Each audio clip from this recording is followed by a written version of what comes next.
Yes. हमारा chapter चल रहा था बेटा, chapter number 3, qualitative features of financial information. और इस चैप्टर के अंदर मैंने कल वाले लेक्चर के अंदर आप लोगों को टॉपिक डिस्कस किया था, क्या क्या हमारे फीचर्स होने चाहिए। आप फाइनेंशियल स्टेटमेंट्स अगर बनाते हैं तो उन स्टेटमेंट्स के अंदर जो इन्फॉर्मेशन लिखी जाती है उसके अंदर क्या क्या फीचर्स होने चाहिए।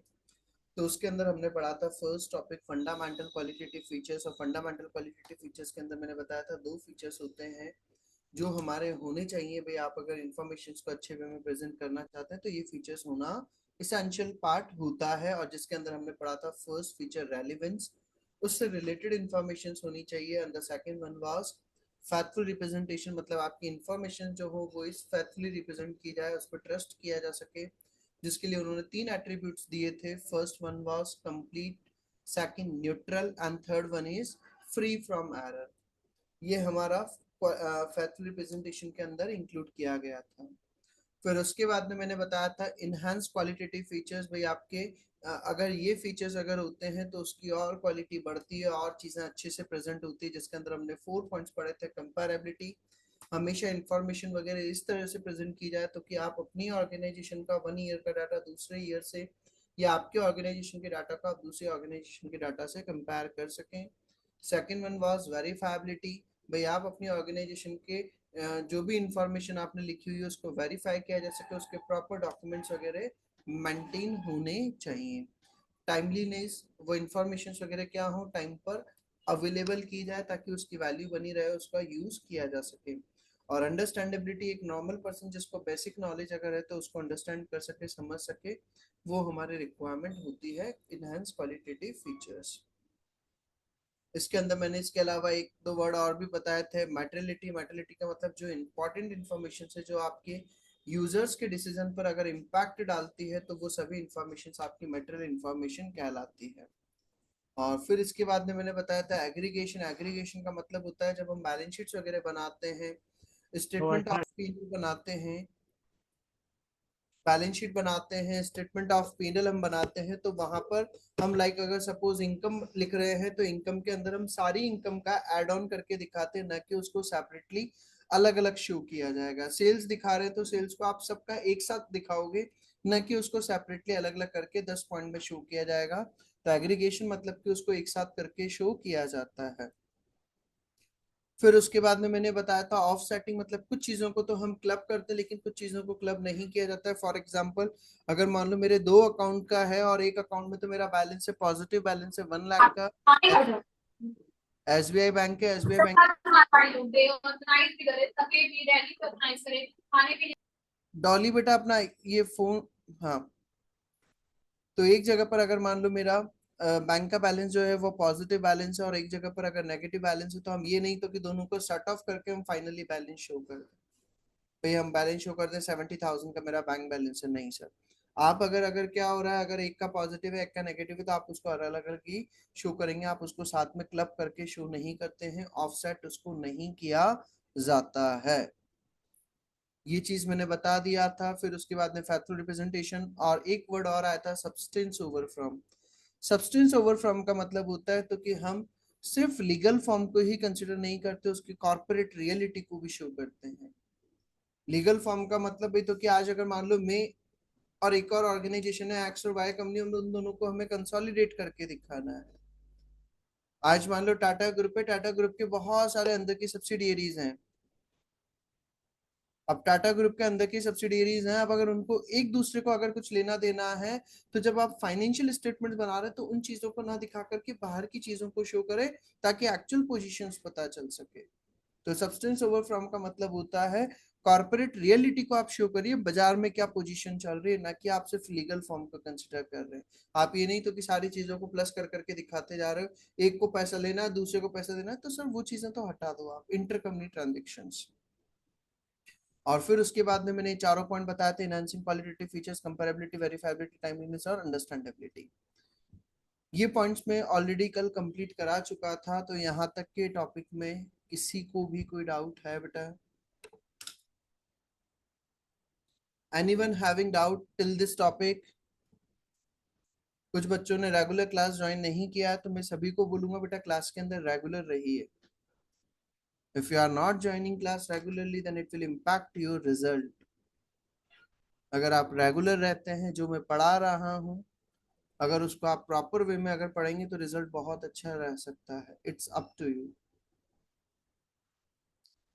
हम क्लास के अंदर अटेंटिव रहें. हम एक सीरियस वे में, आप पेपर दे रहे हैं बेटा, और एक इम्पॉर्टेंट पेपर होता है, कोई ये बहुत ज्यादा टाइम पास वाला पेपर नहीं है. अच्छे पेपर्स आते हैं, लेवल अच्छे आते हैं, और ऐसा नहीं तो कि बहुत टफ पेपर आता है, बट स्टडी करना रिक्वायरमेंट है.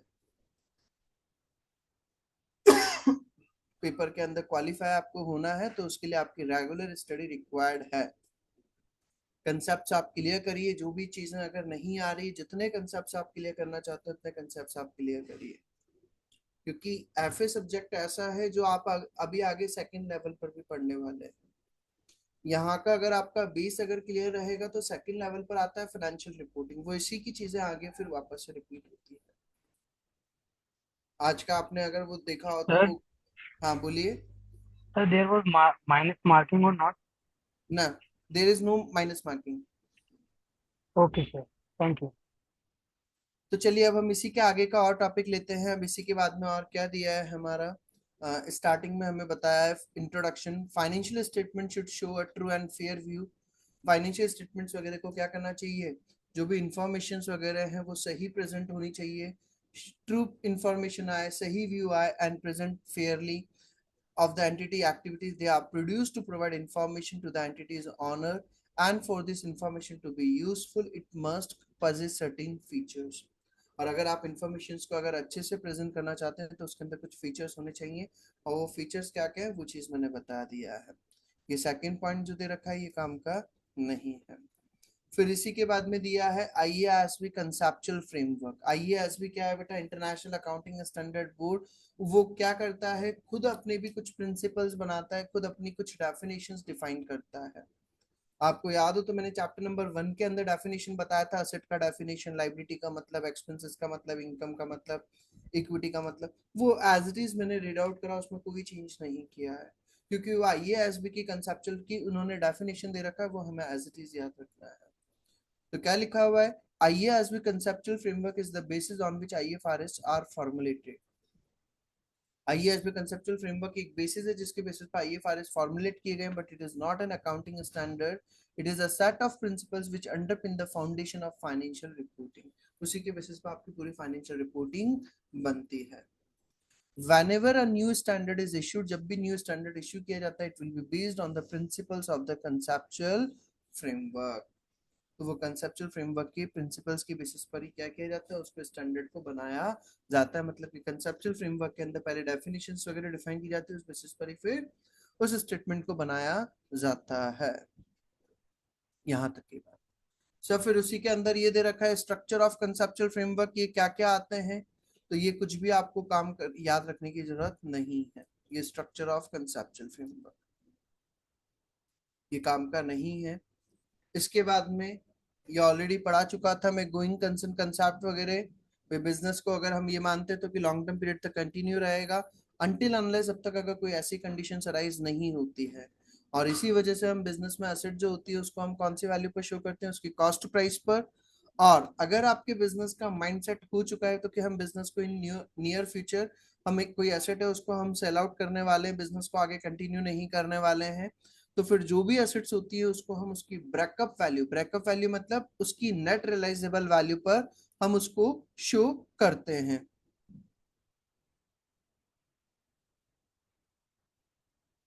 गुर, गुरजोत बोल रही हैं sir, I don't join class on regular basis due to inaudible audio.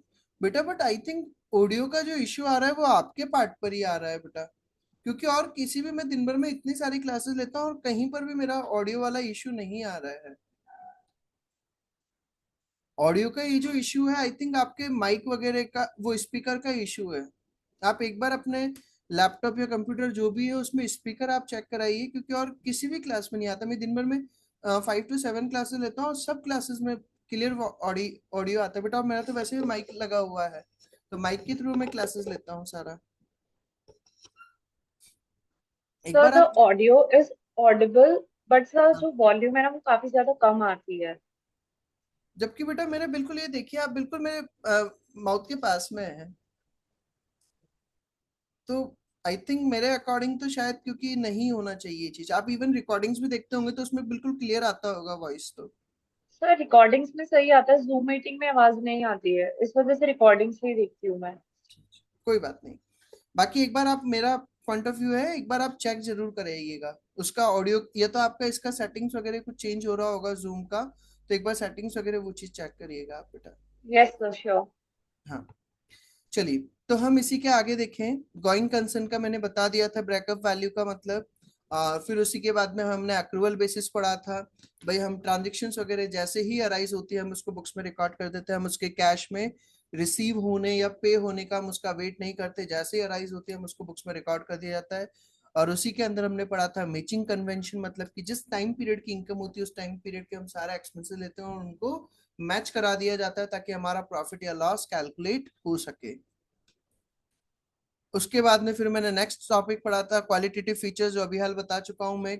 Fundamental qualitative feature जिसके अंदर दो पॉइंट आ रहे हैं, रेलिवेंस ऑफ फैक्चुअल रिप्रेजेंटेशन, और इनहेंस क्वालिटेटिव फीचर्स जिसके अंदर 4 पॉइंट्स आ रहे हैं, कंपैरेबिलिटी, वेरीफाइबिलिटी, टाइमलीनेस और understandability.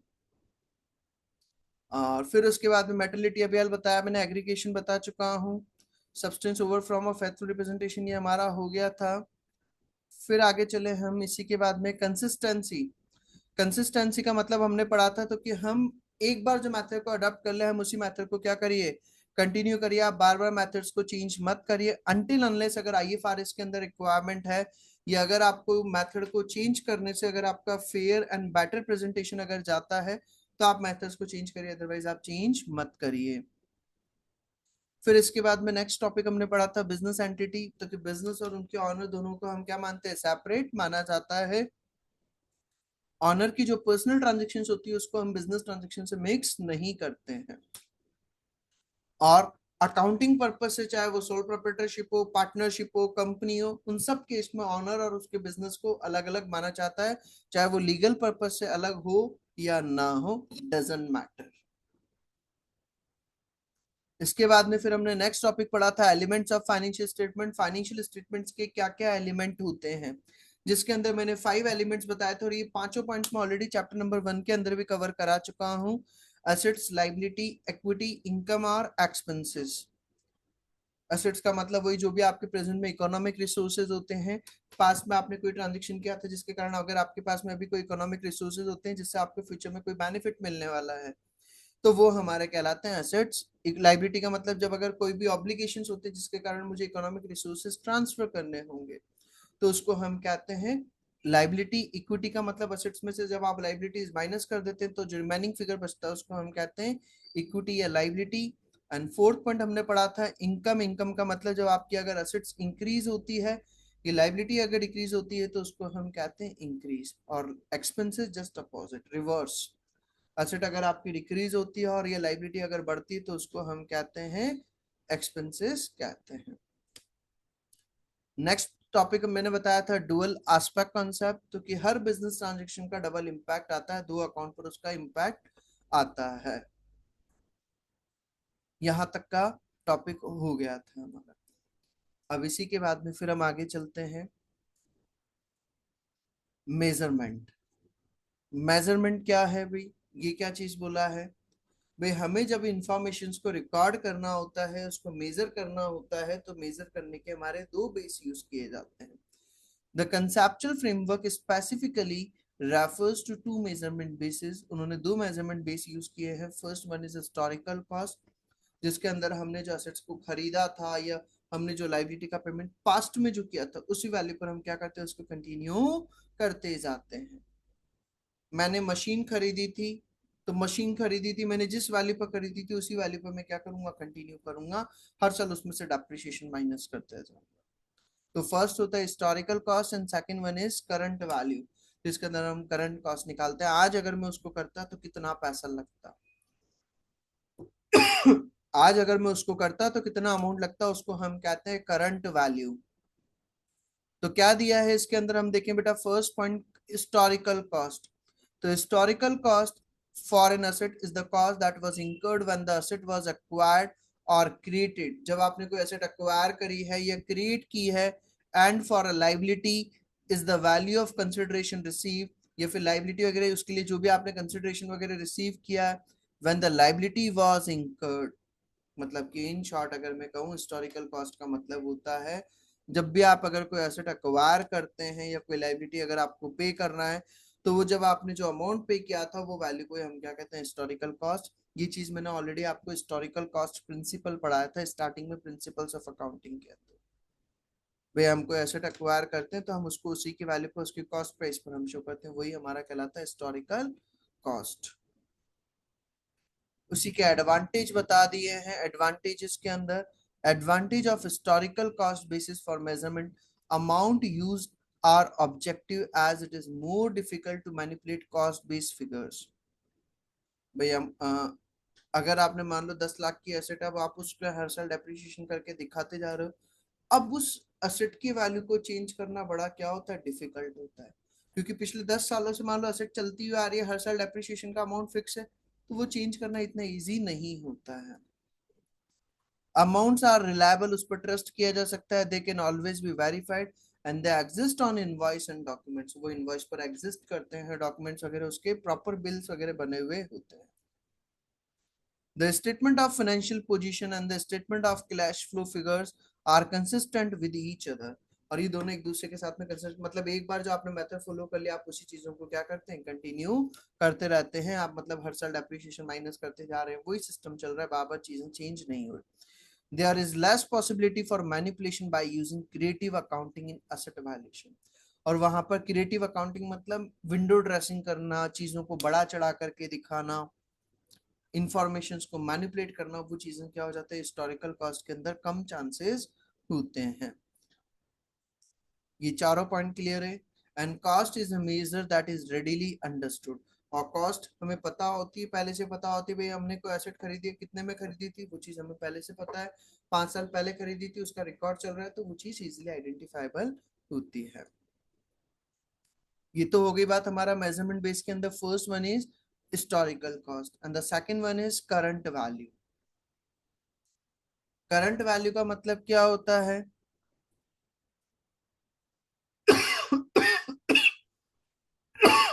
sorry, current value accounting attempts to address some of the problems of ACA. Sir ये ACA क्या है, इसको भी अपन देखते हैं. ACA को करंट वैल्यू अकाउंटिंग के अंदर हम क्या करते हैं, कुछ प्रॉब्लम्स वगैरह आती है by using information updated to reflect conditions at the measurement date. भाई कई बार क्या होती थी, वहां पर प्रॉब्लम्स वगैरह आती थी, तो उसके लिए फिर हम क्या करते हैं, करंट वैल्यू यूज किया जाता है. करंट वैल्यू के अंदर 3 तरह के मेथड्स आते हैं, fair value, value in use और करंट कॉस्ट. फेयर वैल्यू का मतलब क्या होता है, the price that would be received to sell an asset or paid to transfer a liability in an orderly transaction between market participants at the measurement date. मतलब कि fair value का मतलब होता है when asset sold or liabilities paid to unrelated person without having any relation than price payable or receivable known as fair value. भाई जब आप अगर असेट्स को सेल करते हैं या लाइबिलिटीज का अगर पेमेंट करते हैं, किसको, अनरिलेटेड पर्सन को, भाई आपका अपना कोई रिलेशन नहीं रख रहे हो.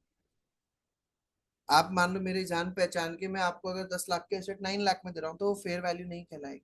अगर मैं अपने सारे रिलेशन अगर साइड में रख दूं और अगर मार्केट पार्टिसिपेंट्स, आप भी इंटरेस्टेड हो, मैं भी इंटरेस्टेड पर्सन हूँ, विलिंगफुल पार्टीज हैं, लेना खरीदना पसंद चाहते हैं, और उनके बीच में जिस रेट पर जिस वैल्यू पर ट्रांजेक्शन होती है उस वैल्यू को हम कहते हैं फेयर वैल्यू।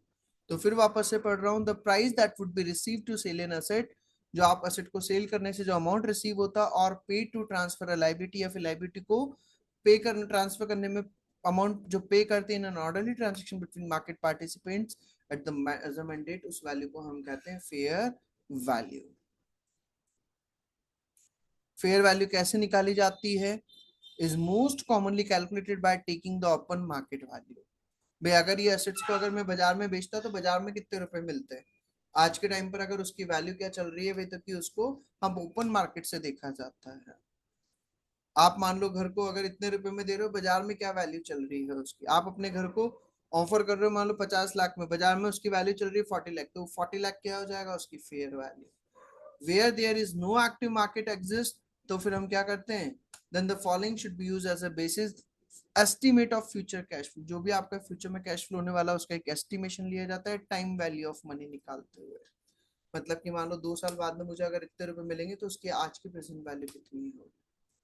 अगर आपका ओपन मार्केट अगर एग्जिस्ट करता है तो मार्केट में जो रेट चल रही है वो आपकी फेयर वैल्यू होगी। अगर ओपन मार्केट एग्जिस्ट नहीं करता है तो फिर एक अप्रोक्सीमेशन लिया जाता है, एक अंदाजा लगाया जाता है। यहां तक का पॉइंट क्लियर है बेटा, फेयर वैल्यू तक का? Is it clear to everyone?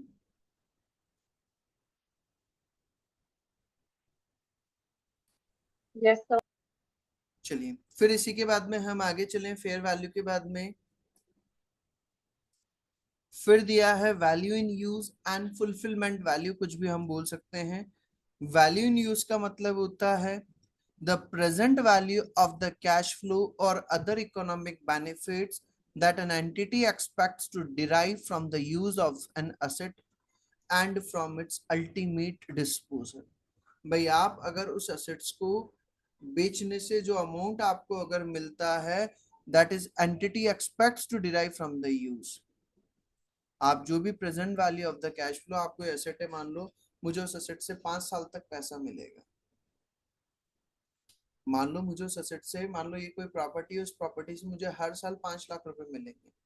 तो 5 सालों तक मुझे 25 लाख, 5 लाख रुपए, तो टोटल हो गए 25 लाख रुपए। आज की वैल्यू क्या है? सपोज मान लो मुझे कोई प्रॉपर्टी मिल रही है, उस प्रॉपर्टी के अंदर उन्होंने बोला है क्योंकि सर हम आपको 5 साल तक इतना अमाउंट और पे करेंगे। Suppose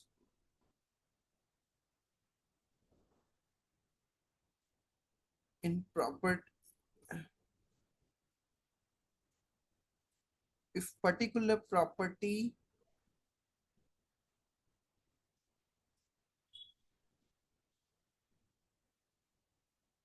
purchased for rupees 50 lakh, then 5 lakh per annum rental income will be provided, confirm। हर साल 5 लाख रुपए की रेंटल इनकम हमें मिलेगी for next 6 years, then present value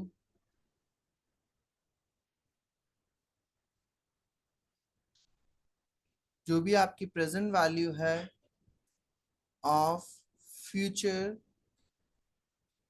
cash flows, जो भी आपका पैसा आना है या जाना है, उसकी जो प्रेजेंट वैल्यू होती है known as value in use, तो उसी को हम क्या बोलते हैं, value in use. Is it clear? The present value of the cash flow or other economic benefits that an entity expect to derive, जो ऑर्गेनाइजेशन को मिलने वाला है from the use of an asset and from its ultimate disposal, या उसके disposal से जो भी पैसा आने वाला है या जाने वाला है, उस अमाउंट को हम कहते हैं उसकी प्रेजेंट वैल्यू को वैल्यू इन यूज। ये भी हो गई। फुलफिलमेंट वैल्यू का मतलब क्या होता है? The present value of the cash or other economic resources that an entity expected to be obliged to transfer as it fulfill a liability। मतलब अगर कोई लाइबिलिटी को अगर मुझे सेटलमेंट करना है तो मुझे आज के टाइम पर उसकी कितने पैसे देने पड़ेंगे। मैंने अगर कोई प्रॉपर्टी खरीदी उसमें मुझे 3 साल तक मुझे पेमेंट करना है 10-10 लाख रुपए का, तो वो अमाउंट जो पे करना है उसकी प्रेजेंट वैल्यू जो है वो मेरी क्या कहलाएगी, fulfilment value. For property purchased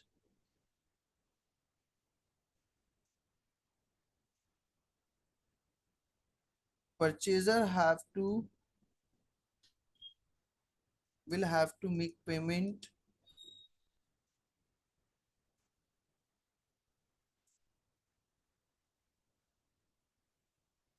of rupees 10 lakh per annum for next 3 years, then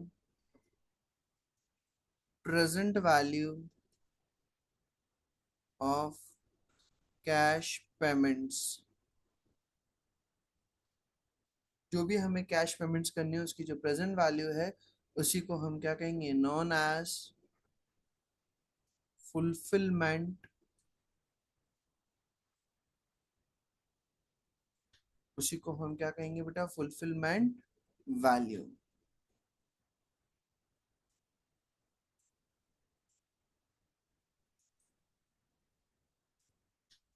यहां तक की बात हो गई। इसी के बाद में फिर दिया है करंट कॉस्ट। करंट कॉस्ट का मतलब क्या होता है बेटा, current cost of an asset, the current cost of an asset is the cost of an equivalent asset at the measurement date। अगर वैसी की वैसी ही एसेट अगर मैं आज के टाइम पर अगर खरीदता, comprising the consideration that would be paid at the measurement date plus the transaction cost that would be incurred at that date। अगर वैसी की वैसी ही एसेट अगर मैं आज अगर अक्वायर करता तो मुझे कितना कंसिडरेशन पे करना होता, उस वैल्यू को हम कहते हैं current cost. if same asset with the same condition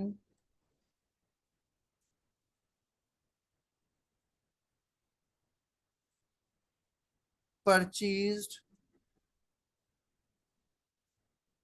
at present date, अगर मैं प्रेजेंट डेट पर अगर उसको परचेज करता, then consideration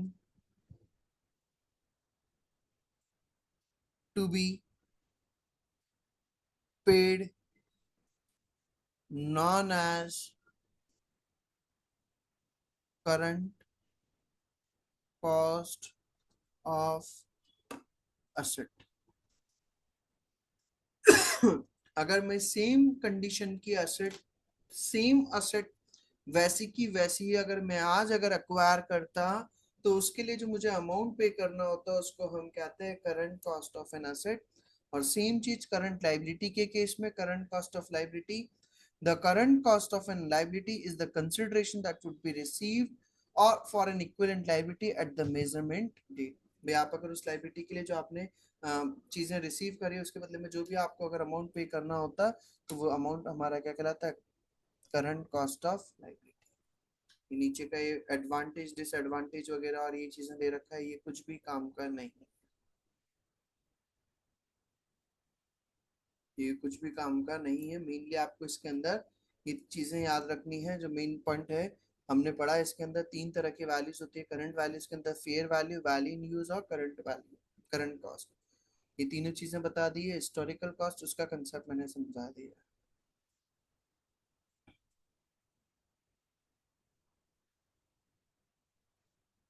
इसी का एक क्वेश्चन, ये क्वेश्चन दिया हुआ है एक्टिविटी नंबर 4, इसको आप करके देखिएगा। एक्टिविटी नंबर 4 ये जो दिया है ये आपका होमवर्क है, जिसके अंदर हमसे क्या पूछा है, what is the current cost of an asset. Current cost हमें निकालनी है, तो इसको करके देखना। नहीं आएगा तो फिर मैं बता दूंगा। ये करंट कॉस्ट वाले क्वेश्चन को आप करके देखेंगे। क्लियर बेटा? और जिसमें ये आपका चैप्टर नंबर 3 कंप्लीट हो गया है। चैप्टर नंबर 3 के अंदर और कुछ भी पेंडिंग नहीं है। नाउ हम नेक्स्ट आज ही स्टार्ट कर दूं क्या, अभी नया चैप्टर या कल से स्टार्ट करें, बोलो बेटा।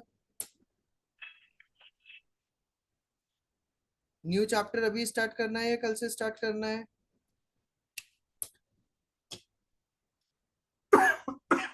यस से बोले बेटा, आज या कल। गुरजोत, हर्षप्रीत, खुशी, निशिता, टुमारो। चलिए, तो कल से स्टार्ट करते हैं। आज का आप ये चैप्टर नंबर 3 कंप्लीट हो गया है। इस चैप्टर को कंप्लीट कर लीजिए। अभी तक के मेरे लेक्चर्स में 3 चैप्टर्स कंप्लीट हो गए हैं, चैप्टर नंबर 1, 2 एंड 3। जैसे जैसे मेरे पास यूट्यूब की वीडियो रिकॉर्डिंग्स भी आती जा रही है, मैं ग्रुप पर भी शेयर करता जा रहा हूँ। आपको लेक्चर वाइज सारी क्लासेस रिकॉर्डिंग होती है। अगर आपकी कोई क्लास अगर कभी स्किप भी हो जाती है तो आप एकता मैम से रिकॉर्डिंग्स वगैरह ले सकते हैं उस दिन की। और कोशिश करें क्लासेस को रेगुलर अटेंड करें और सीरियस मैनर में होकर के हम क्लासेस को कवर अप करें, ताकि जितना जल्दी हमारा टारगेट रखें तो कि हमें इतने टाइम में पेपर देना है।